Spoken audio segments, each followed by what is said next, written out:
raha fitoriana ny radio Antsiva vita ny fanadiadiana navelan'odiny an-trano ny Ismaël Razafinarivo. Fiatriana ny raharam-pirenena itony fitetezam-paritra ho an'ny antoko timina ho ny sekretera jeneraly ny antoko. Fiainam-pirenena misy mikasany tsy hahatanterahany fokoanandoham-pirenena eto ho ny antoko PSD. Manatra ny fiarabana tompoko lasy sy tompoko vavy tonga soa atao anatin'ny fotoanan'ny fampahalalam-baovao eto amin'ny fahitalavitra MBS manasanao-panajana izay anaraka ny fampahalalam-baovao hatramin'ny farany. Vaovao makasika ny tsy fandriam-pahalemana avy hatrany no isantarantsika ny fampahalalam-baovao tokony apetraka mazava ny mahatantan-dalàna any Madagasikara mitaky fahamarinana manoloana ny trangam-piarahamonina misy ankehitriny ny olom-pirenena arahana aneo hevitra mila mailo sy tony tsirairay manoloana ny zava-misy hoy izy ireo efa misy ny fepetra sy ny fandraisana andraikitra noraisina mety ampitony ny tebiteby saingy takina kosa ny isinina ny fandraisana andraikitra entitra manoloana ireo endrika tsy fandriam-pahalemana maro eto amin'ny firenena ho iatrany ny faneho-kevitry ny olom-pirenena. Ankilan'izay miantso ny tompon'andraikitra rehetra ny eo anivon'ny SSS mba tsy onona fotsiny amin'ny filazana ny everina fa tanjon'izay vondron'olona mety anatanteraka an'ireo tranga ireo sy ifanilika andraikitra. Ny antsiprian'izay tateriny Andromiaratinina sary sindatsarin'ny Mathieu Prince. Na dia ho azy ireo fepetra sy fanapakevitra raisina manoloana ny trangam-piarahamonina mampitebiteby ny maro ankehitriny. Mbola misy hatrany ireo trangan-javatra miteraka tahotra ny anivon'ny fiarahamonina toy ny filazana samy hafa sy vaovao miparitaka amin'ny fisiana olona very, faty olona etsy sy eroa, olona tratra nangala-jaza sy ireo endrika tsy fandriam-pahalemana maro. Manova tanteraka ny andavanandro mpiainan'ny malagasy ny zava-misy. Mila tony kanefa mijanona ho maila hatrany ny rehetra ho ny faneho-kevitra. Miantefany amin'ny mpitondra kosa ny antso ny fandraisana andraikitra matipaika. Fanahelo mihitsy fa tsara miasa tsara mpitandro ny filaminana fa tena mafy tena mampatahotra na mamoaka ankizy ary dia hianatsara dia mampatahotra fa tsy hitantsony moa ilay fiainana fa efa mesarotra.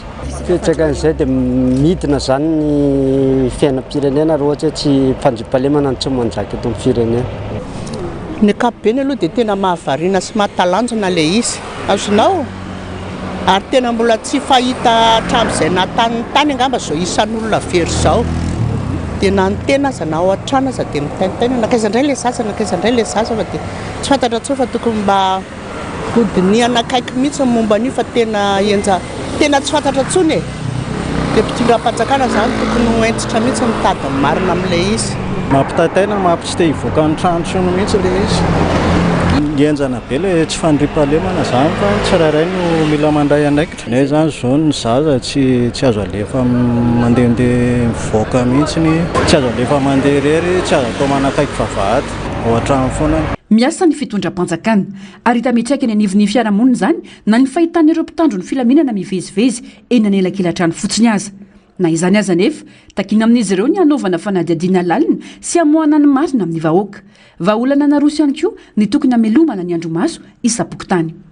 Efa mba misy zay aloha dia efa mba hita tsara satria miditra any anelakelan-trano mihitsy mpitandro ny filaminana zao amin'izao oro zao dia na amin'ny alina na atandro izany dia midiny foto mihitsy aloha izany dia mba mahazo aina ny olom-pirenena. Ny olom-pirenena zany amin'izao dia tokony hoe manjainjaika to dia hoe manao manisy anjomaso pokon'olona eraky ny tanàna dia ampiana mba mena karama zany reny anjomaso pokon'olona ireny fa tsy hoe atao maisamaisa fotsiny e. Za tena faly mihitsy hoe fa izy ngefa mihetsika foana hatramin'izay e fa tamin'ity tena mirongatra be loatra izy dia tsara izy mandray andraikitra dia tokony mba afantarina any amin'ny foto mihitsy fa misy mpaniraka io raha ny tena marina. Ny andro aloha zany mivokatra ilay fandraisana andraikitra ny fanjakana hoe ahoana satria voaingana ilay fanjakana nandray andraikitra dia hita hoe mahompy sa ahoana.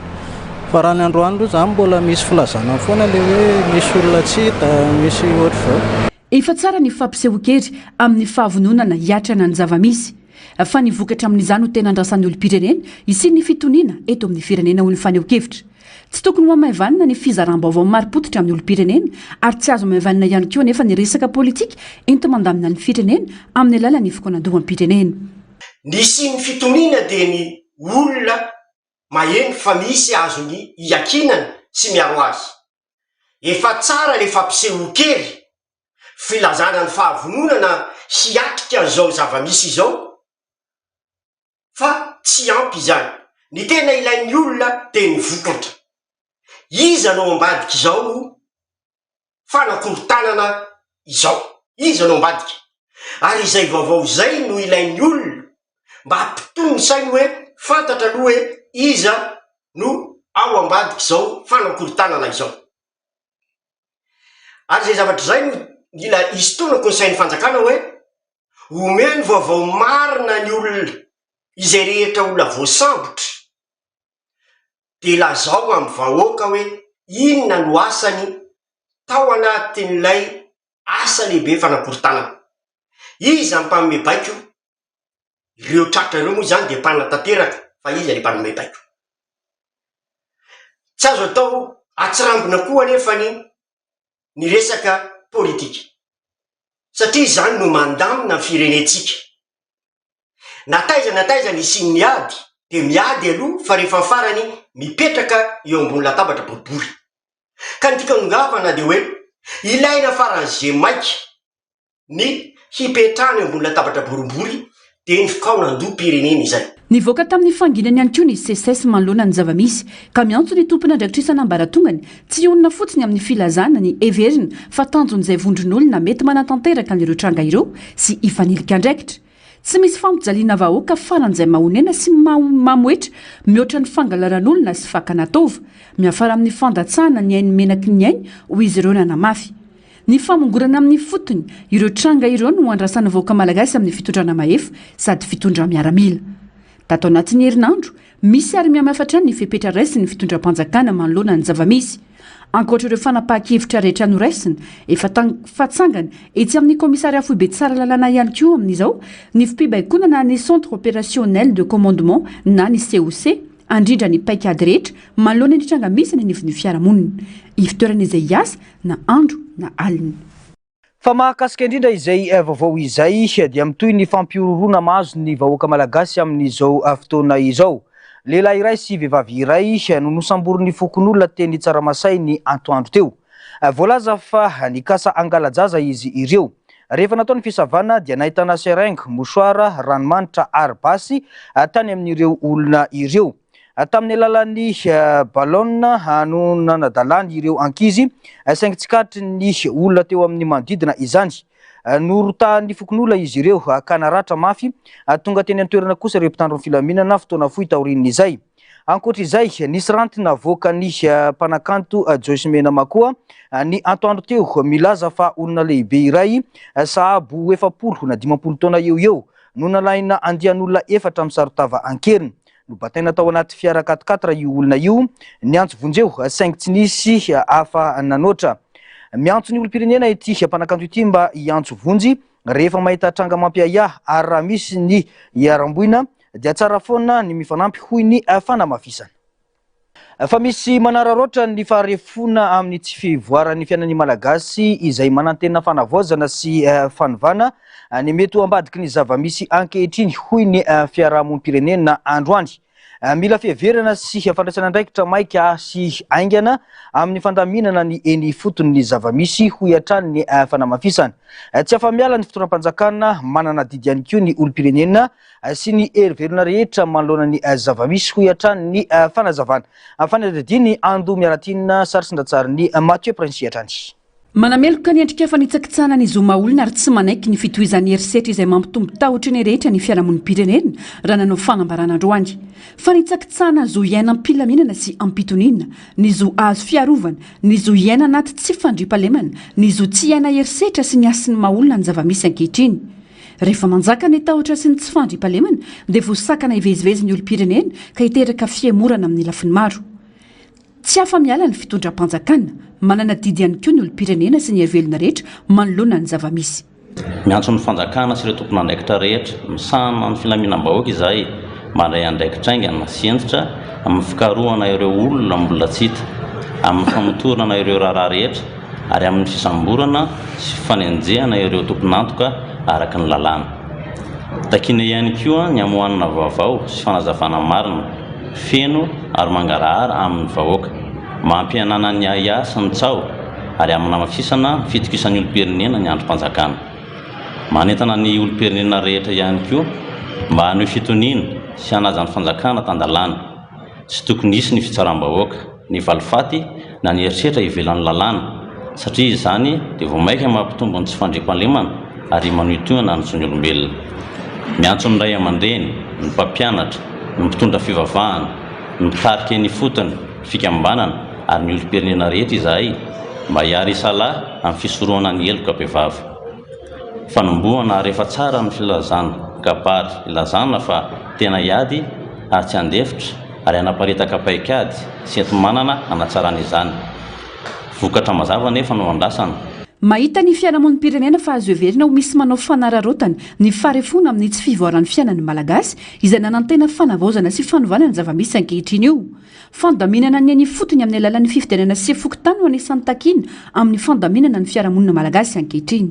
Tsy tena mbola manama any amin'izay le hoe fanovana izay nefa sy fiavaozan'izay nefa ny fiainan'ny malagasy amin'ny ankapobeny na ara-ekônomika na ara-sosialy na ara-pandraisana andraikitra na ara-pitantanana dia misy ny manararoatra n'izay farefona eo anatiny tsy fivoaran'ny fiaina araka ny eritreretina izay. Io sefim-pokotany tendreny io zany dia isany manakorotana ny fomba firaisamoniny ny fotony tsy amin'ny lafiny ara-pitondrana ihany fa amin'ny lafiny ara-sosialy dia tokony rosina ny dingana andeha toka fidianana ny sefim-pokotany amin'izay mba olona tena hitokisan'ny vahoaka mamihoritra ny vahoaka afaka mandraikitra andraikitra tsy hitrapo fa tsy hoe no ilay karamakely napatena tany anazy no tena andraisany andraikitra. Ankoatra io, lalana fototra roa izay verina ho zava-dehibe indrindra ny tokony hodinihana sy holaniana eny amin'ny antenimiram-pirenena kanefa heveriny fitondrana ho tsy laram-pamehana. Eo ny lalàna mahakasika ny fahazonan-kahalalahana totam-baovao mazava ahafahan'ny rehetra manana vaovao mitovy sy ny lalàna miaro ny mpampaneny lakolosy sy ny mpiaro ny zon'olombelona. Ina nefa moa zany lalàna ohatra ny heverin'ny fitondrana na ny ankehitriny aza tsy laram-pahamehana satria tsy tafiditra indray tao anatin'ilay dinidinika tokony fanapahan-kevitra nataony antenimiram-pirenena. Isan'ny lalàna iadiana ihany koa ny ahafahana hoe miaro an'ireo mpampaneny lakolosy sy mpiaro ny zon'olombelona satria ireny koa mazava ho azy rehefa apetraka dia mahazo antotam-baovao matotra daholo ny mpiatsehatra rehetrarehetra. Reny lalàna fototra zany izay tokony holaniana ary tokony hoe apetraka raha hoe tena izay matsy mahatonga anay hoe tsara mametraka kabary hoe fa tena vonona hiady amin'ny sehatra ohatran'izao fa misy singa fototra nefa napetraka any tokony holaniana tokony ho apetraka tsy apetraka le izy dia eo no misy décalage kely zany le fahavononana sy le fanatanterahana andraikitra. Anaovan'ny fiarahamonim-pirenena atsisika ihany koa ny ametrahana mazava ny tamberina andraikitra sy ny mangarara amin'ny vokatra ireo fanadihadiana. Mba tsy eritreretan'ny maro intsony fa rehefa metraka amin'ny tompony andraikitra ambony dia aingana ny vokatra fa mihisatra na tsy hita kosa izay tena vokatra raha mahakasika ny olom-pirenena. Anatin'ny fanavozana anisan'ny zavatra andrasana dia le hoe fanarafisana ilay tamberina andraikitra sy ilay fangarahana dia miandry tsika avy any amin'ny tompony andraikitra hoe mba atao mazava aiza tsara moa zany ny ankety ataony zareo ary na tsara ny vokatra azo. Misy ihany moa zany ilay tenin'ny olona any hoe rehefa zavatra mikasika ny tompony andraikitra dia mivoaka aingana ny vokatra kanefa rehefa hoe ho antsika olom-pirenena tsotra dia tsy tantaratra mazava ny vokatra mazava dia eo zany no atsoina koa ny tompony andraikitra hoe aloha mba mangarahara aloha mba mipetraka ilay tamberina andraikitra tsara le hoe mametraka fepetra fa ilayntsika koa mba hoe hipetraka ilay fitoniana sy le hoe hiverina ilay fifampatokisana ao anivon'ny tompony andraikitra sy ny olom-pirenena mba mazava hoe aiza tsara ilay anketa aiza tsara ny vokatra tokony azontsika olom-pirenena momba ny raha ano amin'izao. Fototra iorenan'ny fiarahamonina malagasy ny fanabeazana ka tokony atao laram-pamehana manoloana ny tranga misy ankehitriny. Maro ireo fanatsarana nentina ka fotoana tokony ampiarana azy zao ho ny fanazavana. Io fanampiasana olom-pirenena io nisy fanatsarana nentina tokony ho ampiarina amin'ny eny anivon'ny sekoly maro isan-karazany mba ahafahantsika zany manana olom-pirenena sy tanora mivoaka ao anatin'ny 7-20 taonany mba manana an'izany hoe manaja ny zo arakaina sy ny tariny zany fa iny zany matetika ohatran'ny hoe amaivana tsy tafapetraka loatra dia rehefa tonga ilay fantrana sy ilay tonga ilay ndeha ataoko hoe firorana avy any velany zava-mahadomelona sy ny karazany dia very tanteraka ny tanora dia mora raraotina amina zavatra somary manahiratra an'izao dia izay. manoloandreo miantso fitoniana ny fiarahamonim-pirenena sy ny ametrahana paikady mazava sy vaovao marim-potitra azo antoka zaraina amin'ny olo-pirenena. Lafim-baovao ahafatanteraka kosa maneho ny alahelony sy aiainy vondrony ingénieur agronome de Madagascar manoloana ny tranga-mahazo ny zanaky ny fianakaviana mpikambana ao aminy izay voalaza fa nisy nakankeriny teny Analakely ary itafaty taty aoriana. Manameloka tanteraka ny fakanankeriny ny herisetra ary ny famonoana olona ny vondrony ingénieur agronome mangataka amin'ny fanjakana sy ireo tompon'andraikitra misana ny filaminana ary ny fitsarana izy ireo mba anao fanadiadiana aingana mangarahara ary entitra mba anasaziana ireo tompon'antoka. Nanatitrantserin'ireo ingénieur agronome ihany koa ny tokony anamafisana ny fiarovana ny ankizy sy ny olo-pirenena amin'ny alalan'ny rafitra fampitandremana aingana sy ny fiaraha-miasan'ny fanjakana fokontany sekoly ary fiarahamonina. Nitondra ny teny fampahirezana ho an'ny fianakavian'ilay zaza namoy ny ainy sy ireo fianakaviana hafa mbola miatrika tranga fahaverezana moa ny ingénieur agronome ary miantso ny olo-pirenena ho mailo sy ifampizara vaovao amin'ny manam-pahefana fa tsy anao fitsaram-bahoaka. Mbola manodidina izay vaovao izay hatrany ny fiarahamentana sy ny fahatsapan'ny andraikitry ny tsirairay no vahaolana amin'izao zava-misy mampivarahontsana eto amintsika izao. Hoy ny sekretera jeneraly ny antoko tima androany raha nanamafy ny fanambarana izay navoaky ny antoko omaly. Maika ny fitadiavana vahaolana ka izany no antony antso sy ny fanameloana ho ihany Irina Randriamasinoro. Rindra tsara ny tahirinaina no hitaterana izay vaovao izay. Manameloka ireo endrika fandikan-dalana rehetra ataona olona na andian'olona tsy fantatra amin'ny tranga ankehitriny ka mampitombo ny herisetra sy ny tsy fandriam-pahalemana toy ny famonoana olona, ny fakanan-keriny, ny fampijaliana olona, ny alajaza sy izay rehetra endrika fanakorontanana ny antoko tiako i Madagasikara. Miantso sy manohana ny fitoram-panjakana amin'ny fametrahana fepetra entitra, ampijanonana izao zava-misy izao ny timy ary miantso ihany koa ny vahoaka ho tony sady ho mailo amin'ny trangan-javatra rehetra eny anivon'ny fiarahamonina ka ifanometanana aingana sy ara-potoana azahoana misoroka ny fandikan-dalana mety hitranga. Manintana ny rehetra irahina ametraka ny tena fanovana eto amin'ny firenena ka tsy anaiko voarebireby sy anao garedona amin'ireo mpanakorontana amin'ny endrika maro samihafa. Zava-dehibe ny firaisan-kinany rehetra mba amingorana izao zava-misy izao, hoy ny sekretera jeneraly ny antoko nanamafy. Tsy te ilaza hoe inona ny mety ao ambadika, déstabilisation ve, resaka sorona ve, tsisy mahalalana izany isika. Ary ho anay manokana eto amin'ny antoko tiako Madagasikara tsy manana pirofo mahakasika an'izany akory izahay, fa kosa ny trangan-javatra dia raha mahita, tsy honohono ireny zavatra misy ireny fa voapirofo ireny hoe tena misy tokoa ny fangalaran-jaza, tena misy ny fanjavonana olona ary tsy zaza fa na olon-dehibe ary tena misy ireny fahafatesana maro isan-karazany ireny. Noho ireny zavatra ireny dia tsy maintsy mamoneho firaisan-kina ny rehetra, na ny mpitondra fanjakana na ny antoko politika ny hery velona rehetra ary indrindra ny vahoaka malagasy mila maneho firaisan-kina mba hiarovana ny ain'ny vahoaka malagasy ary hiadivana amin'izay mety fampirorona na ambadika politika raha misy izay. Fa ny antoko tima tsy afaka hiteny hoe ambadika politika ve ireny sa fanakorontanana, fa izay aloha ny zava-misy dia miara-miatrika isika. Dia fanentanana no ataon'ny rehetra hoe samy mailo, samy mifampizara vaovao ary samy ihany koa mifanometanana mba ahafahana manohatra ny ratsy, manohatra n'izay mety hitondra fanakorontanana eto amin'ny firenena izay. Nijoro ny aroatran'ny vahoaka malagasy ny antoko tima hatramin'ny fotoanan'ny foronany. Izany no antony anaovana antsoava amin'ny vahoaka malagasy mba irahina manoloana ny toe-draharaha mampisavorovorony maro sy mandripaka zaza malagasy izao, hoy hatrany Irina Randriamasinoro.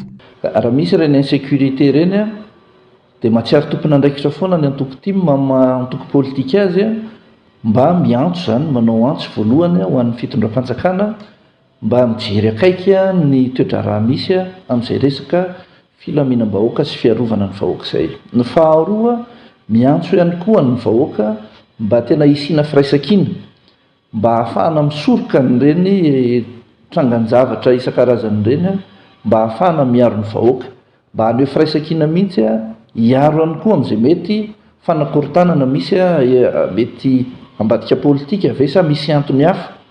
dia mba ilaina ny firaisankina ny vahoaka malagasy rehetra mba hijoro amin'izay hoe fiarovana ny ain'ny vahoaka malagasy zay ary hiadivana amin'izay mety ho fampiororona misy eto amin'ny firenena. Ny filazana hoe firongony ve sa tsy firongony ny Antokotim azadiny fa raha misy ny nanohatra mijadona nisy teto amin'ny firenena tsy te hanonona zany firongony zany kory fa foto-kevitra nisy teto amin'ny firenena no mijeron'ny Antokotim hoe tsy mety zao fomba fitantanana ny firenena zao, ary na dia mety miatra manaina ary miatra amina fisamborana, miatra amina tsindra azo lena isan-karazana dia nijoro teo anilan'ny vahoaka foana ny Antokotim miteny ny zavatra misy, ny zavatra maharary ny vahoaka ary miantso ny anivana ny fomba fitantanana eto amin'ny firenena. Ka zay lalatsaina zay mbola hijoron'ny Antokotim androany.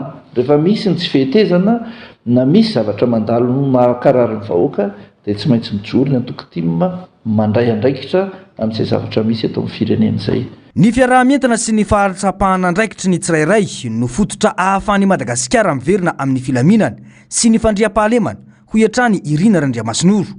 Mitaky andraikitra avy amin'ny rehetra ny fananganana firenena milamina sy azo antoka ka ny firaisankina sy ny fahamailona no lakile ny fandresena ny olana mitranga amin'izao fotoana io ho iatrany ny fanamafisana.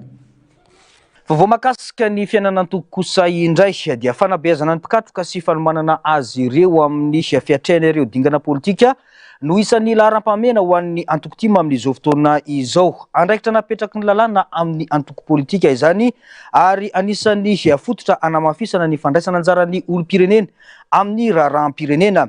Isan'ny goavana amin'izany ny fiatrehana ny fokoanandom-pirenena hoy ny fanazavana. Rindra tsara ny tahiry ny aina no hitaterana izay vaovao izay. Ny fiarahana-drehetra misalay anatanteraka ireo tetiandro rehetra naroso ny fitondram-panjakana no vahaolana hitondrana filaminana sy fandriam-pahalemana maharitra eto amin'ny firenena hoy ny antoko tiako i Madagasikara. Isan'ny voakasika izany ny firosona amin'ny fanatanterana ny fokoanandom-pirenena hoy ny sekretera jeneraly ny Antokotim Randriamasinoro. Amin'ny mahantoko politika ny tim dia iroso amin'ny fanentanana an'ireo mpikatroka sy fampiomanana azy ireo amin'ny fiatrehana izany ny antoko raha ny fanazavana. Adidy apetraky ny lalàna amin'ny feny antoko politika rahateo ny fanatanterana ny fanabeazana ny mpikatroka raha ny fanamafisana. Efa navoaka ny fitondram-panjakana ny tetiandro ny isin'ny fikoanandom-pirenena ary ny isin'ny fifidianana filoha-pirenena amin'ny taona ho avy dia miomana amin'izay ny Antokotim zany na amin'ny fanomanana amin'ny fiatrehana ny fikoanandom-pirenena na amin'ny fiomanana amin'ny fifidianana filoha-pirenena. Amin'ny antoko politika azy dia adidan'ny antoko politika no manao ny atao hoe animation de la vie politique, mampafantatra ny olona zany tetiandro rehetra zany ary manomana ny olona andray anjara amin'izay tetiandro rehetra napetrak'izay dia tsy maintsy isy zany fitetezam-paritra izay ho ataon'ny Antokotim amin'ny fanatanterahana izay. Akoatra ny hoe raharaha anatin'ny antoko ho fanatsarana ny mety ho fitantanana ny antoko na ety amin'ny foibe na eny fotony ho fanabeazana voa ny antoko fa eo ny fanabeazana voa ny olom-pirenena amin'ny satria asan'ny antoko politika zany mba anaraka akaiky ny raharaha-pirenena sy andray anjara feno amin'izay raharaha-pirenena araka ny tetiandro napetraka ny fitondram-panjakana izay. No mafisy ny Antokotim fa ny fanabeazana ara-politika sy ny fanentanana ny mpikatroka no antoky ny fandraisana anjara tompona andraikitra amin'ny fiainan'ny firenena. Tsy lalàna ho an'ny Antokotim irery izany hoy Irina Randriamasinoro fa adidy iombona ny antoko politika rehetra. Vaovao ny politika maro ireo fitakimbahoaka tsy voavaly anisan'izany ny fanatanterana ny fifidianana sy fokontany hoy ny antoko PSD. Mikasika ny tsy fandriam-pahalemana kosa dia nilaza ny antoko PSD fa misy ambadika politika ny toedra raha ankehitriny. Rindra tsara ny tahiry ny aina. Mahagaga ny antony tsy iroson'ny fitondram-panjakana amin'ny fifidianana sy fokontany hoy ny antoko PSD. Fitakimbahoaka ary tsy sarotra ny fanatanterahana azy hoy ihany ny faneho-kevitra. Mampametra-pantaniana ny zava-misy sy ny fomba fiasa ka tsy mahagaga raha misy ny fikorontanana eto amintsika satria manana ny etaetany sy ny fitakiny ny vahoaka malagasy taoriany ny zava-nisy teny an-kianja nanova ny fitondrana teo aloha teo hoy ny fanamafisana. Ny any amin'ny fokontany ane assemblée générale tsy mila seni, tsy mila vola ka inona ny antony tsy anaovana an'izany. Zay dia mahita fa io zany mbola le dictature ny foibe ny fitondram-panjakana, ny foibe foana no teanao la pluie et le beau temps andidy sy anapaka amin'ny zavatra tsy tokony ho didiny sy ho tapahana satria izy zany mety manana kajikajy politika any amin'ny fifidianana dia mihevitra hoe tsy maintsy manindry olona zay anaraka ny baikony à gauche sy à droite tsy mety zany efa hita fa tena mitondra fikorontanana eny amin'ny fokotany tsirairay raha tsy lazainy eto amin'ny fokotany misy anay mihitsy dia efa mikorontana satria misy président voatendry zay tsy fantatra hoe iza nanendry azy zay tsy ankasitrahany olona dia le président taloha zany a mbola tsisy olona nanaisotra dia lasa tsy fantatra hoe ahoana tsara le fandehany raha-pokotany fa ny chef secteur zany no mandray andraikitra. Raisiny antoko fanakorotanana ara-politika kosa ny tsy fandriam-pahalemana amin'izao fotoana izao nandritra ny fitondrana teo aloha no tena nampisy ny tranga toy izao izay niainga tamin'ny resaka alatra zazavariry hoy ny fanazavana. Zao fotsiny zany no hitako hoe iresaka kidnapping sy resaka varira io tamin'ny andro taloha io tsy misy mbola tsy eny teto fa ny signature-n'io dia tamin'ny fitondrana teo aloha teo no nanomboka ka raha ohatra ka miverina izy amin'izao dia mety ho déstabilisation tokoa satria misy olona very fahefana mety mampiasa zay rehetrarehetra azo atao ary indrindra moa ny talentany satria efa nisy ny porofo io tamin'ny teo aloha teo mba anakorotanana n'le fitondrana mba azahoana n'le fitondrana. Eo koa mieritreritra hoe misy ny olona tsy manana tombotsoa amin'ny fisiany concertation nationale. Misy zany ny olona tena matahotra fadiranovana amin'io satria ho very tombotsoa ho tapaka sotro finanana ka mitodika amin'le fitondram-panjakana ny mission napetraky ny vahoaka aminareo mpitondra fanjakana dia tsisy zavatra hafa fa anao an'io conférence nationale io mba ho tonga any amin'ny 5e république. Miantso ny fitondram-panjakana noho izany ity antoko politika ity mba anatanteraka ny asany amin'ny fitandrona ny filaminana tokony amafisina hoy ny PSD ny fikarohana ireo ambadiky ny fanakorotanana miseho amin'izao fotoana satria mazava ny zavamisy fa déstabilisation mba tsy atongavana any amin'ny tanjo ny vahoaka malagasy dia ny fanovana rafitra. Mitaky vaolana maharitra sy mirindra ny krizy politika ny CCC eto Madagasikara hoy ny G5 na ny vondrony faritany 5 andro any. Tsy azo idivirana ny isi ny fampiavanam-pirenena sy ny fampiresahana eo amin'ny samy malagasy. Takin'izy ireo amin'ny mpitondra fanjakana ny fanekena ny isi ny dinika iraisana ho an'ireo mpisehatra politika eo ihany koa ny fandavorariana ny fikonan-doam-pirenena izay tondra any Madagasikara any amin'ny fanovana fandriam-pahalemana fitoniana sy ny rariny sosialy. Tato-baovao ny Ando Miaratina sary sindatsariny Mathieu Princy. Tsy maintsy mifototra amin'ny fifampiresahana eo amin'ny samy malagasy ny famanan'ny olana efa lalipaka eto amin'ny firenena ankehitriny ka no anany G5 vondry ny farita amin'ny 5 ny fekevitry ny SADC izay mitakiny sy ny dinika misokatra ho an'ny rehetra.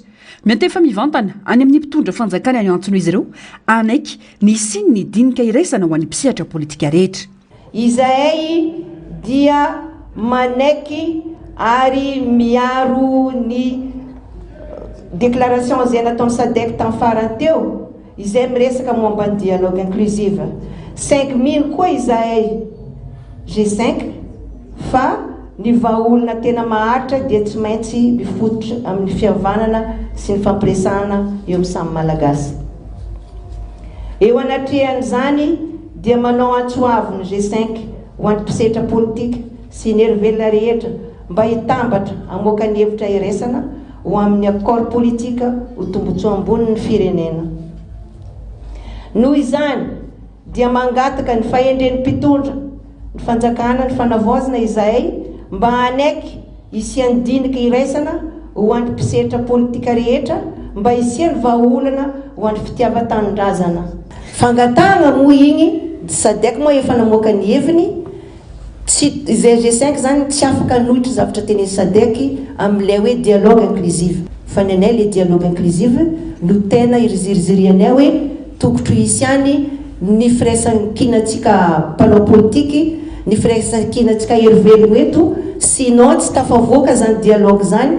azo antoka ny fahatanterany ny fokonandoam-pirenena ary matoky ny fitondram-panjakana sy ny FFKM izay nomem-pahefany tarika izany G5 raha ny fanamafisana. Tsy azo hidivirana ny sy ny fampiavana am-pirenena sy ny fokonandoam-pirenena tena izy atongavana any amin'ny tena fanovana ho izy ireo. Lala tokana ho an'ny Madagasikara zany ary tokony haingeny fotony sy andraisan'ny rehetra anjara tsy misy fanavahana. Ny G5 dia mitaky hatrany ny fampiavana-pirenena tena izy.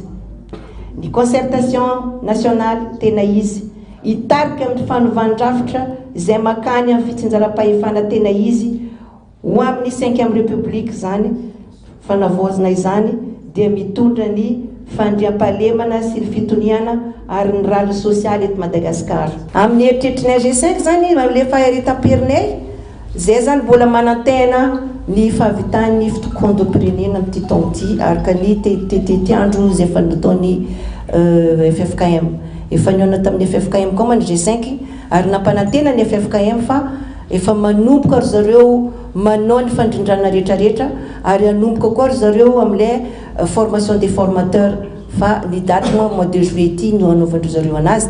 Rehefa misy moa zay matoky man G5 fa tsy mety ho tanteraka ihany fokondom-pirenena. Manamafy ny fahavononany amin'ny fandraisana anjara amin'izay hevitra son'ny firenena sy ny vahoaka malagasy ny G5 raha ny fanambarana nataony androany. Ny G5 izay vondrona faritany 5 misehatra amin'ny fiarovana ny firaisampirenena ho an'ny faritany 4 eto Madagasikara. Fa tena miasa ny fitondram-panjakana hoy ny fanamafisany filohan'ny anteny miram-pirenena androany manoloana ny toe-draram-pirenena ankehitriny. Tsy maintsy ampitomboina ny ezaka iadina amin'ny tsy fandriam-pahalemana hoy sy teny Randrena Soloniaiko izay nanamafy ihany koa fa misy fiovana amin'ny lafiny fiainana andavanandro ny vahoaka malagasy amin'izao fotoana izao ka diso ny filazana fa tsy mijery vahoaka ny fitondrana hoy ny nambarany rindra tsara ny tahirinena no hitaterina izay vaovao izay. Efa sanky mihoatra ny loha raha resaka politika no andripahana zaza malagasy sy ampiororona mpiray-tanindrazana toy izao hoy sy teny Randrena Soloniaiko. Tsy ao anatin'ny soatoavina malagasy ny zava-mitranga ka anaovana antsoavo an'ny fiaraha-mientany rehetra hoy ihany ny filohan'ny anteny miram-pirenena izay nanameloko sy miantso sazy enjana ho an'ireo izay tratra sy tompon'antoka amin'izao asa fampiororona izao. Tsy haiko aloha hoe politika inona le politika ampiasain'olona zay manararaopaty misy miteny hoe manao sorona ny inona anarany manao sorona ny fitondram-panjakana zany very tompoko dia toe-tsaina mahamalagasy manararaopaty ohatran'izany atao fotsiny le politika malalaka ny fanehoan-kevitra afaka maneho-kevitra mandresy lahatra vahoaka malagasy fa zany zavatra zany koa dia diso toerana amiko zany tsy tsapan'le olona zany atao hoe alahelo fahoriana mahazo ny ray mahazo ny reny zay very zaza matianaka ka hoararotina amin'ny resaka politika le izy fa raha misy kosa aloha mpanao politika tena manao an'izany zavatra zany tena tsy mentsika azy mihitsy no ny riaria to amin'ny tany Madagasikara ity. Tokony amafisina ny fanaraha-maso ireo olona miditra eto Madagasikara hoy hatrany ny filohan'ny anteny miram-pirenena. Misy fahavalo-pirenena tafiditra eto ary mandripaka zaza malagasy hoy ny fanamafisana. Tsy fantatra fa sola le olona miditra eto be deaibe reto mitondra an'izany toe-tsaina zany fa tokony jerena daholo hoe iza daholo ny olona miditra eto Madagasikara inona ny zavatra ataony voasoratra mazava tsara mba harahana aiza izy mipetraka hanarahana an'izay zavatra izay satria tena misy zavatra ambadika io zavatra. Ankoatra ireo dia nilaza ny filohan'ny anteny miram-pirenena fa manomboka hitantaratra ny fivoarana ho an'ny tsirairay arabola amin'izao fotoana manomboka manana fahefa-mividy ny vahoaka malagasy hoy hatrany sy teny Randrena Soloniaiko. Niakatra 14% karama indemnité de logement karama farana ambany zay point nankitelo zay fa ako miteny hoe tsy mijaly ny mpiasa-panjakana raha vidim-bary hitatsika vidina menaka sy vidim-piainana io afaka mihinana intelo ny mpiasa-panjakana. Diso ny fanambarana mpanao politika eto Madagasikara hoe mijaly ny vahoaka malagasy tamin'ny andron'ny première république no nisan'izany hasy ny mpiasa-panjakana zany amin'ity fanaovozana ity vao miverina izany hasy ny mpiasa-panjakana zany ary zao tsy ny mpiasa-panjakana ihany za mba tiako moa mba mandehandeha mitsangatsangany mba mandeha mahita ny dokany kely eo aminay a dia mba nanontany hoe manaona pana manaona anao manaona ny tsena mandeha mafy ny tsena ato mandeha mafy ahoana hoa zay zavatra midy koa ato a la satria izy amin'ny consommé aneo anisan'izany ny mpiasa-panjakana dikan'izany zany a na ny business kely na mpanjara kely rehefa mahatsapa hoe misy an'izany a fa efa mividy zany a eto Madagasikara. Miasa ny fitondram-panjakana amin'izao fotoana izao ary tena mijery ny vahoaka malagasy na ny mpanatanteraka na ny mpanao lalàna ho iatrany ity filohany anteny miram-pirenena nanamafy. Tontolon'ny asa fanaovan-gazety kosa nametraka fitoriana ho an'ny onjam-peo antsiva teny amin'ny sampana Eloka Bevava ny filohan'ny fitsarana avo momba ny lalam-panorenana na ny HCC Florent Rakotoarso. Tonga niatrika ny fanadiadina natao azy tetsy amin'ny toby fiadanana ny mpanao gazety sady talen'ny famoahana Ismaël Razafinarivo izay ny antefan'ny fiantsona. Nalefa nody kosa ny tenany taorin'ny fanadiadina natao azy izay voalaza fa mbola isy toy ny raharaha. Rina tsara ny atahirin'ny aina no hitaterany Narcisse Karazafy izay vaovao izay. Tokony ho tamin'ny 12 sasany no tonga teto amin'ny brigady misana ny Eloka Bevava eto fiadanana ny mpanao gazety Ismaël Razafinarivo hiatrika ny fanadiadina no ny fitoriana napetraky ny filohan'ny fitsarana avo momba lalam-pandrenana Florent Rakotoarso araka ny angom-baovao sy ny antota taratasy hita dia nalefa tany amin'ny fampanoavana ao amin'ny fitsarana ambaratonga voalohany eto Antananarivo ny fitoriana tamin'ny 3 Jolay 2024 ka nangatahana ny anokafana fanadiadina naharitra ora maro ny fanadiadina saingo fanajana lalàna dia nijanona ho tsy ambaratelo zany rehetra zany ho ny filohan'ny CTOJM izay teny antoerana nanotrana ity mpanao gazety ity. Feo niakatra na fitreritreromana fa tena andamina izay nisorana le tompona andraikitra no famitorana tao. Ny lalàna moa zany no miteny fa tsy maintsy hajaina ny tsy ambaratelo no famitorana ny zava-dehibe dia vita tamin'ny mpilaminana izay famitorana izay fa miandro ny tohany zany tsika satria tsy maintsy misy tohany le izy raha ny resatresaka atao zany dia ndrasantsika ny tohany ho an'ny CTOJM manokana dia ny mpanao gazety lavitry ny mpanao gazety ka izahay zany dia eo ankilany izay mpanao gazety izay hatrany amin'ny fiarovana an'ity asantsika ity indrindra ny fanajana ny mahazava-dehibe ny fahalalahana manuhevitra dia eo foana zany zay mifanohana mifanotrana mifanampy amintsika mpanao gazety rehefa misy ny zavatra ohatr'izao. Zava-dehibe ny fifanotronana ho an'ny samy mpanao gazety izay tonga maro ny andry ny fivoaran-draharaha hoy Ismaël Razafinarivo izay navelan'ody any an-tranony atao arin'ny fanadiadina natao azy. Dia ny voalohan-teniko angambany aloha dia misaotra antsika collègue rehetrarehetra misaotra betsaka amin'ny firaisan-kina misaotra betsaka amin'ny fanohanana fa tena reko be mihitsy zany hoe fanohana fanampintsika atao anatin'izay zavatra izay dia misaotra ny ao amin'ny CTOJM satria teo ankilako teo foana zany ny filohan'ny CTOJM nandritra ny famitorana sy ny mpisolo vava koa moa zany miaraka tamiko teo dia ny fisaorana ny tena ataoko misaotra ny rehetrarehetra izay nanohany natany amin'ny tambazotra sosialy natao amin'ny pejy onjam-peo kabeany zany lamina ny resaka tsy nisy hoe zavatra nanahirana fa dia ny famitorana dia mandeha ny fanontaniana sy valiny dia vita soamantsara le raha ny voalaza ao anatin'ny fitoriana dia noho ny fanalambaraka ampahibe maso tamin'ny alalan'ny Hainao Manjery fampielezana vaovao diso faniratsirana mpitsara ary fiantsoana fankahalana no anton'izao fitoriana izao voalaza fa nisy ireo vaovao na fanambarana navoakan'ny radio Antsiva everin'ny filohan'ny HCC fa manimba ny voninainy sy ny andraikiny amin'ny mahafilohan'ny HCC azy andrasana ny toiny. Fa vita antsakany sy andava ny fanadina mpanjakana BEPC manerana nosy tamin'ity androany ity miandry ny vokatra sisa ireo mpiadana. Raha ny hatramin'izay saika miankina amin'ny isan'ny mpiadana isaky ny ivon-toeram-panadinana no anafainganana ny fotoana ivoan'ny valim-panadinana aoriny ny fahavitany fitsarana ireo antota taratasy-panadinana rehetra. Azo antoka kosa nefa ny ivoany izany mialohan'ny fanadina mpanjakana baccalauréat. Ankoatra ny fanamafisana ny fitandronan'ny filaminana amin'ny fampiasana mpitandrona filaminana isaky ny foibe mpanadinana nampiavaka azy tamin'ity taona ity ny fampiasana ireo bus be ny tatitra ireo mpiadina ho an'ny teto Antananarivo renivohitra ny Antsipriana izay.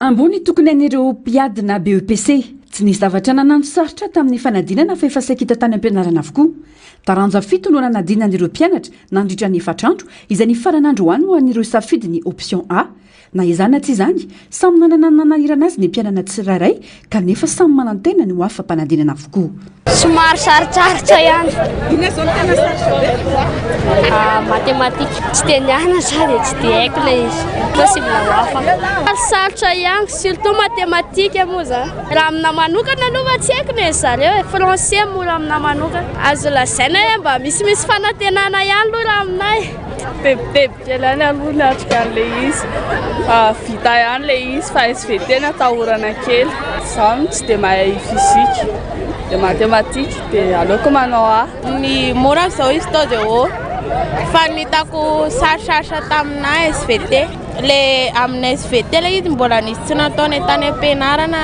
nay tsara le examen sady nafinaritra fa misy sarosarotra ihany le izy matematika zao somary sarosarotra kely dia manantena no afaka iray amin'ireo foibe mpanadinana eto amin'ny farim-piadidim-pampianarana Antananarivo renivohitra ny CEG Antanibarinandriny raika amin'ny 16 sy arivo ireo mpiadina voasoratra anarana ka 70 tamin'ireo no tsy tonga niatrika ny fanadinana ny laminy izany tamin'ny ankapobeny ary nananja sy nanaraka ireo toromarika napetraka ny rehetra amin'ny ankapobeny olana madinika no nisy toy ny fanadinoana na fahaverezana convocation sy ny carte d'identité scolaire afaka niatrika ny fanadinana ihany ireo niaran'izany taoriany fanamariana samihafa ny mampiadina azy ireo tamin'ny ankapobeny dia tena nilamina ny fanadinana teto nanaraka ny toromarika sy ny pitsopitsony rehetra napetraka na ny ray aman-dreny na ireo mpiadina nisy ihany ny olana madinidinika toy ny fanadinoany ankizy ny convocation sy ny carte d'identité nahitanan'izay foana izany natetika isaky ny tapakandro fa ny fepetrany raisina moa manoloanan'izany dia ataony fanamarinana amin'ny alalan'ireo dossier ny mpianatra izay mijanona ty amin'ny foibe-panadinana jerena amarinina ny mikasika azy dia omenana azy ny alalana zany na raha sanatrika misy very dia nomenana azy ny duplicata mba azahoany manohy ny fanadinana entina avetrany any amin'ny foibe natokana hitsarana azy ireo taratasy-panadinana rehetra ho tsaraina vita izay mandeha ny transcription ary aorian'izay no ivoahan'ny vokatra raha nitatra amin'izay arakaraka ny isan'ny mpiadana isaky ny fitoeram-panadinana no hanafainganana ny fotoana ivoan'ny valim-panadinana aorian'ny fahavitany fitsarana azy ka ilana faharetana ho an'ny mpiadina sy ho an'ny ray aman-dreny indrindra ho aneto Antananarivo izay be mpiadina miala eto amin'ny foibe-panadinana ny taratasy-panadinana dia entina mamonjy ny toerana fanaovana ny correction foibe-panadinana mitokana mihitsy ny fanaovana ny correction izay hitondrana anazy rehefa vita indray ny fitsarana dia miditra any amin'ny transcription de note izay iarahan'ny Cisco Tanaville iray manontolo andraikitry ny Cisco Tanaville izay dia miandry ampitoniana ny résultat etona dia manentana ny ray aman-dreny sy ny mpiadana eto Antananarivo renivohitra isika no be candidat indrindra dia miankina amin'izay zany ny fotoana anaovana ny correction sy ikirakirana an'ireo taratasy-panadinana ireo tebiteby tahotra tsy fampina torimaso fiasana saina sy ny sisa ireo ny ainan'ny mpiadana nandritra ny efatrandro sy taloha ny atrenan'ny fanadinana eo ampiandrasana ny vokatra samy manana ny fandaram-potoany avy ny tsirairay saingy tsikahatra ho tovizan'ny rehetra kosa ny fandehanana miala sasatra sy ny fanaovana fialam-boly miavaka mieritreritra valiny dia makaina aloha manao vakansy hakaina be amin'izayko dia miandro valiny dia manao fety rehefa afaka eo amin'izay hakaina be anao vakansy amin'izay dia rehefa miandro valiny dia rehefa afaka dia anao fety be andeha anao vakansy dia mandritra ny vakansy io zany dia mba mananao fialam-boly kely miala mazatra satria reraka amin'ny fianarana dia mba andeha anao fety kely amin'izay ve efa vita le examen ankoatra ny fanamafisana ny fitandronan'ny filamenana amin'ny fampiasana mpitandro ny filamenana isaky ny foibe-panadinana nampiavaka ny BEPC tamin'ny titaona ity ny fampiasan'ireo bus be ny tatitra ireo mpiadina ho an'ny teto Antananarivo raha ny fantatra samy manana ny fotoana moany voka-mpanadinany avy ny sisikô tsiraray ny zavetrano moa ireo nanomboka ny fitsarana ny taratasy-mpanadinana vatany voavita ny taranja iray tsy mbola voafaritra mazava kosa ny daty voan'ny valim-panadinana saingy azo heverina fa hivoaka mialohan'ny fanadina-mpanjakana bakalorea izay ho tanteraina manomboka ny 4 jolay izany matratra valo amin'ny 7 sy 3 sy 3 alina sy roetsy ireo mpiadina hiatrika ny fanadinana bakalorea amin'ny ity taona ity manerana ny nosy raha 3 sy 3 sy 2 sy 2 alina sy roetsy zany tamin'ny taondasa izany hoe niakatra 5 faingo ohatra 400 ny isan'ny mpiadina kilasy famaranana eny amin'ny lise hiatrika fanadinana. Tontolon'ny fanabeazana kosa indray dingana iray lehibe amin'ny fanohanana ny fanabeazana sy ny fampandrosoana ny vondrom-piarahamonina ny fanatanterahana ny tetikasa mianatra ao amin'ireo komuna 4 ao anatin'ny faritra Atsimo Andrefana. Fanantenana ho any ankizy sy ny ray aman-dreny ny fisian'ity fandarana sa ity indrindra amin'ny ady amin'ny fampitsarana ireo zaza mianatra hoy ny ben'ny tanàna ao Maro Miandra Félix Kapaiky Narcisse Karazafy sy mbola avatsara no mitatitra ny antsipriana izay. 2 isanjato ny tany ireo ankizy vavy-nijanona tsy nanohy fianarana amin'ny kilasy ambaratonga faharoa raha 7 isanjato ireo zazalahy 4 faingo 4 isanjato ny tovavy ary 3 faingo 5 isanjato ny tovolahy ho an'ny kilasy ambaratonga faharoa voalohany tamin'ny taona 20 sy 20. Antony ray lehibe mampijanona ireo ankizy sy tanora mianatra ny tsy fisiany eo amin'ny ray aman-dreny isan'ny ezaka tao arak'izany ny fanatsarana ny fahafahan'ny ankizy mianatra amin'ny alalan'ny fanomezana sakafo any an-tsekoly isanandro sy ny fanatsarana ireo fotodrafitra sailaina eny anivon'ny sekoly. Sekoly miisa 17 amin'ny komuna Tsianisy, Maro Miandra, Belalanda ary Toliara voalohany no isitraka ny tetikasa mianatra ary sekoly 9 hafa kosa mbola eo am-pandiniana ny fepetra takina ahafahany metitra amin'ny fandaharana asa. Ny fiezahana manjakariva ny hanatsatsa ny tanjona aloha voalohany satria 14 mois ity projet ity izay antsoina amin'le hoe projet de pilote raha ny programme anay dia amin'ny 1er septembre no hanomboka satria hanaraka ny année scolaire miankina amin'ny rentrée année scolaire izay volavolagny maina raha tsisy ny fiovany de 1er septembre no manomboka le izy. Ankoatra ny sakafo ho an'ny mpianatra tafiditra ao anatin'ny tetikasa ihany koa ny fanamboarana na fanarenana ny lakozia, ny fanatsarana ny fahazoana rano fisotro madio ary ny fametrahana toerana fitahirizana sakafo mifanaraka amin'ny filana. Heverina fampiena ny filan'ny ankizy an-tsekoly hanatsara ny toe-pahasalamany ahafahan'izy ireo manaraka ny fampianarana ary indrindra hanamaivana ny fahasahiranany ray aman-dreny ny fanomezana sakafo any an-tsekoly. Anantsika ireo mila tohana ra-tsakafo hampandroso azy mianatra. Zay ny tena tanjona ary mankasitraka andreo varimadahy ihany koa miara-miasa amin'ny projet mianatra manohana ny ananay hianatra manampy ny ray aman-dreny izay sahira handrisika ny anany hianatra an-tsekoly mba ho maro ny ekôly hahazo tombotsoa dia manahaka izay koa ny faritsy izay tena hoe isian'igny resaky tsy fanjarian-tsakafo mahery vaikana regny isian'ny hanoanana regny mba ho raisiny tetikasa mianatry varamadaty koa mba isian'izay fanohanana zay fa lafa hitanay azy aloha zany soa ho an'igny faritsy ny fisian'ity ny projet mianatra. Ankizy mpianatra amin'ny ambaratonga fototra manodidina ny iray alina sy ny fianakaviana mpampianatra ary tantsaha ao an-toerana no vinavinaina isitraka ny vokatry ny fandaharana asa mianatra. Vola manodidina ny iray faingo roa tapitrisa dolara no anatanterahany Varamada ny tetikasa miaraka amin'ny ministera ny fanabeazam-pirenena Global Community ary ireo sekoly voafantina.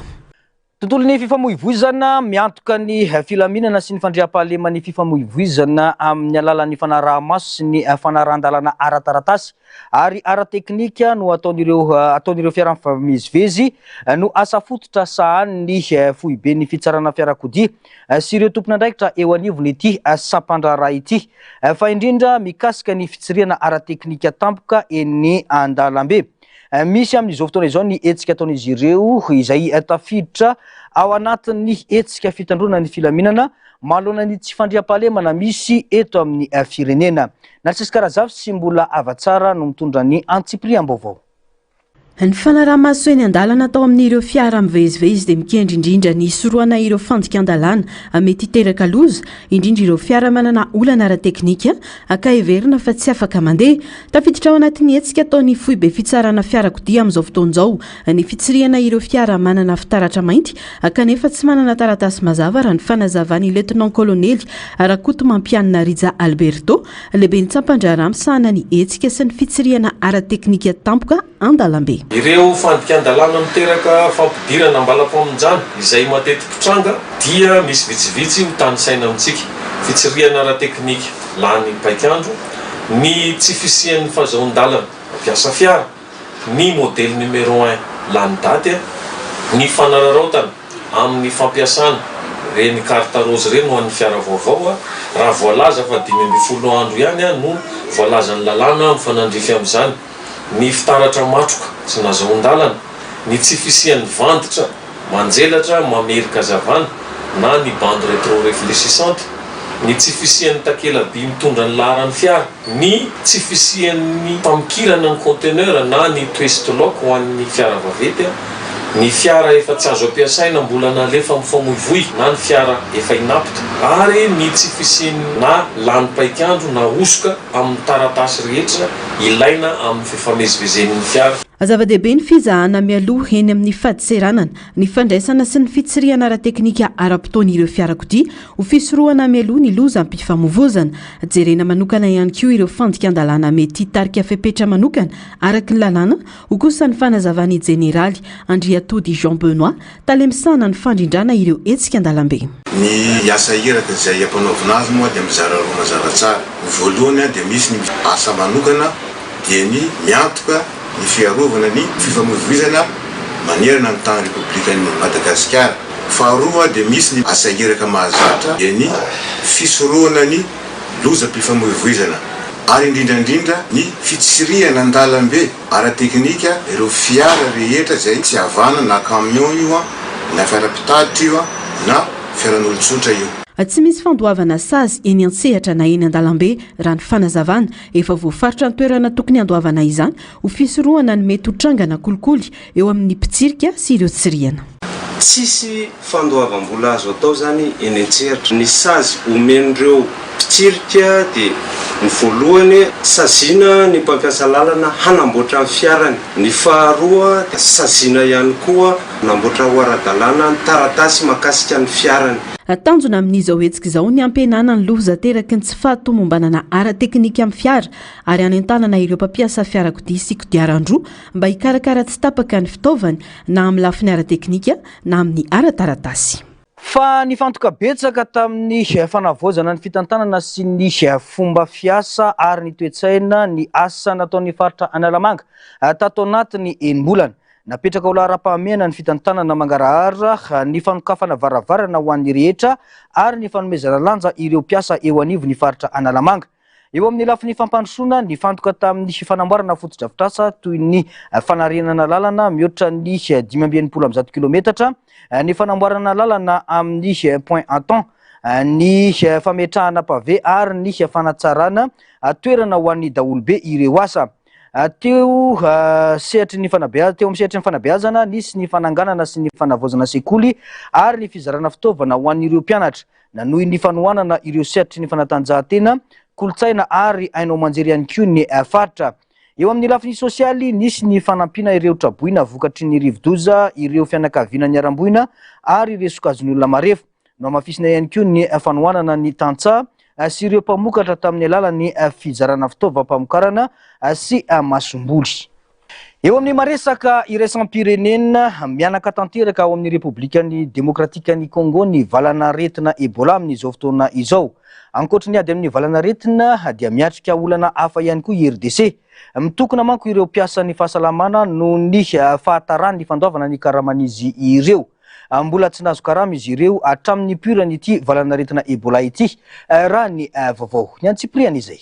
Mitokona ireo mpiasa amin'ny fahasalamana miatrika voalohany ny ady amin'ny valanaretina Ebola amin'ny Repoblika Demokratika ny Congo. Antony fitokonana ny fahatarany fandoavana ny tambo karaman'izy ireo. Vokatra izany dia ina ikory tananezaka tao amin'ny fifehezana ny valanaretina izay mbola miparitaka angaina kokoa noho ny fepetranapetraka idina aminy ho ny manam-pahefanao atoerany. Hatramin'ny volana Mey makaty mbola tsy nahazo karama sy tampo-karama ireo mpiasan'ny fahasalamana ao amin'ny faritany Ituri, faritra Vomafy indrindra any atsinanany RDC. Nilaza ihany koa izy ireo fa tsy ampy ny fitaovana ampiasainy ary tsy ara-drary ny fomba hitondrana azy ireo eny anivon'ny toeram-piasany. Nilaza i Bensikano, mpitsabo anisany mpikambana ao amin'ny komiten'ny fanaraha-maso ny valanaretina ao Bony fa efa hatramin'ny nanombohan'ny valanaretina no nitakin'izy ireo ny fandoavana ny valikasasarany saingy hatramin'izao tsy azo izany. Araka ny antontanisany farany navoakan'ny governemanta anefa dia 7,7 ireo olona voan'ny Ebola ary 7,500 namon'ny ainy ao RDC. Raha araka ny nambaran'ny tompona andraikitra ara-pahasalamana dia ny volana voalohany ny valanaretina no anisan'ny fotoana ratsy indrindra hatramin'izay. Itsankilany efa manomboka ihany koa ny fisoratana anarana ho an'ireo olona indray anjara amin'ny andrana ara-pitsabonina. Dingana hitadiavana ny fanafody adiana amin'ny virus Budipongio izay nahatonga ity valanaretina Ebola ity. Fanome alalana any Ukraine anamboatra balafomanga patrioty Etats-Unis raha ny fanambaran'ny filohan'ny Amerikana omaly. Noraisiny izany fanapahan-kevitra izany taorin'ny fianamben'ny OTAN tany Turquie ho fanamafisana ny fiarovantena anabaka manoloana ny ady amin'ny Rosia amin'izao fotoana izao raha ny vaovao arao ny antsiprian'izay. Nanapa-kevitra hanome alalana any Ukraine hamokatra balafomanga patriote ny filoha Amerikana Donald Trump taorian'ny fahataterahan'ny fianamben'ny OTAN tao Ankara Turquie omaly. Izany tetikasa izany dia atao fiarovan-tenan'ny Ukraine sy hanoerana anabakabaka manoloana ny fahamafisan'ny fanafiana balafomanga balistika Iskanderan'ny Rosiana tato anatin'izay andro vitsivitsy izay. Ary isoroana ny tsy fahampian'ny fampitaovana raha nidinika ny fanaovan'i Donald Trump sy Volodymyr Zelensky omaly. Marihana fa tsy nilaza ny fepetra na ny fepitoana voafatrany amin'izany fanomezan-dalana izany ny filoham-pirenena Amerikana. Tsy fantatra mazava ihany koa ny vola eo am-pelatanan'ny Ukraine anamboarana ireo balafomanga lafo vidy ireo ao anatin'ny fotoana fohy izay mitetina efa $400 eo ny sara-pamokarana sy ny fividianana balafomanga patriote iray vokarin'ny orinasa Amerikana Raytheon. Fanao mafisy ny fitsarana tampony Koreana Tatsimo ny sazy an-tranomaizina fitoana ho an'ny filoha teo aloha Yoon Suk-yeol no ny tsy fahombiaza ny fanambarana nataony momba ny lalàna miaramila tamin'ny taona 2024 sy ny korontana nateraka izany. Isany nisakana ny fampiarana ny fanapahan'ny filan-kevitry ny ministra Koreana Tatsimo koa ity filoha teo aloha ity tamin'ny alalan'ny fampiasana sy ny sandoky ny Premier Ministra Koreana Tatsimo. Ny antsiprian'izay. Voapanga ho nanakana ny fampiarana ny fanapahan'ny filan-kevitry ny ministra ary nampiasana sy ny sandoky ny Premier Ministra ny filoha Koreana Tatsimo teo aloha Yoon Suk-yeol ny alohan'ny nanambarana ny lalàna miaramila tamin'ny taona 2024. Nampiasainy koa ireo mpitandro filaminana fiadidinan'ny Repoblika ho fisorohana ny fisamborana azy taorian'ny nifidianan'ny mpanao lalàna hanafonan'ny fanambarana. Nanamafy ny sazy an-tranomaizina fito taona ho an'ity filoha Koreana Tatsimo teo aloha ity ny fitsarana tampony. Ratsahivina efa nesorina tamin'ny toerany ny volana Aprily 2024 lasa teo ity filoha teo aloha ity. Efa voahelika higadra 5 taona tamin'ny volana Janoary lasa teo, saingy nitombo 7 taona ny saziny tamin'ny fangatahana ny volana Aprily noho ny fanakanana ny fitsarana. Nilaza metraka fitoriana ofisialy ireo mpisolo vavazy satria noho ny soan'ny firenena no antony nanaovana izany fihetsika izany raha ny fanazavana. Total Eclipse of the Heart tany amin'ny taona 2020 Itchage Heritage nandafosana album 10 alina isan'andro. Tourny ronde santionany amin'ireo hira namantarana sy nitiavan'ny mpankafy any Bonnie Taylor ireo rehetra ireo. Nambabony maro tany amin'ny taona 20 ka mandrakandroany ny feo garagara. Rehefa nolazoiny aretina dia nodimandry tamin'ny hôpitaly iray tany Portugal i Bonnie Taylor. Nanomboka ny volana Mey lasa teo fotoana nahitana azy antsehatra farany dia tsy nitsahan tombo ny aretiny ity mpanakanto britanika ity. Nisy ny fandidiana tao amin'ny tsinay natao azy. Nisy fotoana nilaza ireo mpiara-miasa taminy fa efa sitrana ny tenany saingy izao nodimandry izao. Tsy mananjanaka i Bonnie Taylor sy ny vadiny izay tompon-daka amin'ny taranja judo saingy niara-nipetraka tamin'ireo zanaky ny prêt-à-pot taminy miisa 23 sy ireo zafiny 30 mahery ihany koa. Ny taona 2024 dia notendren'ny mpanjaka Charles III ho mpikambana eo anivon'ny Empire Britanika i Bonnie Taylor. zao kosa indray ary dia rahantsika ireo tranga afakely. Faritra malaza ao Lagos any Nigeriany makoko izay faritra midadasika ambonin'ny rano ary nenan'ny olona maro be. Fantatra amin'ny anarana hoe communauté flottante koa ny makoko. Mitoetra ao amin'ny trano vita amin'ny hazo ny ankamaroan'ny mponina ao an-toerana izay misy anarivony. Samby kely na lakana ny fitaterana any andavanandro. Mifototra amin'ny fihazana, ny jono ary ny varotra tsara dalàna ny fotom-piveloman'ny olona ao makoko. Sarotra ny mahazo rano fisotro madio, herinaratra ary tolotra ara-pahasalamana ao makoko. Miatrika olana maro koa ny mponina ao, toy ny tsy fahadiovana, ny tondra-drano ary ny fanerena hiala amin'ny trano fonenany. Na izany aza, mahasarika mpitsidika maro i makoko noho ny endrika miavaka sy ny fomba fiainan'ny mponina ao. Miorina amin'ny sisintany eo anelanelan'ny Pérou sy Bolivia ny farian'ny Titicacá izay farihy lehibe indrindra amin'ny velaran-tany sy ny haben'ny rano any Amerika Atsimo. Manana avo eo amin'ny 12.7 metatra ny farian'ny Titicacá ary ny alaliny dia manodidina 1.4 metatra, miaraka amin'ny velarany 3.2 kilometatra tora-droa. Farihy avo ny Titicacá ka azo andehanana amin'ny sambo. Eo afovoan'ny Andes, voadidin'ny tendrombohitra lehibe manome endrika voajanahary mahafinaritra ihany koa. Ahitana nosy maro ao anatin'ny farihy, anisan'izany ny île flottante Uro, nosy mitsingevana vita amin'ny ahitrano, namboarin'ny vondrom-piarahamonina teratany efa nonina ela teo amin'ny farihy. Eo ihany koa ny nosy Takil, izay malaza amin'ny asa tanana amin'ny lamba sy ny kolontsaina nentim-paharazana. Manana zava-manan'aina maro ihany koa ny farihy, izay ahitana ireo karazana trondro sy vorona tsy fahita firy, toy ny cormoran de Titicacá. Dia izay ihany koa tompo kilasy tompoky vavy no manakatona ny fotoanan'ny fampahalalam-baovao teto amin'ny fahitalavitra MBS, mankasitraka anao nanaraka izany hatramin'ny farany. Isaorana ny teknisianina sy ireo namana mpanao gazety niaraka nanatontosa izao fampahalalam-baovao izao. Mametraka ny soavatsara, veloma tompoko.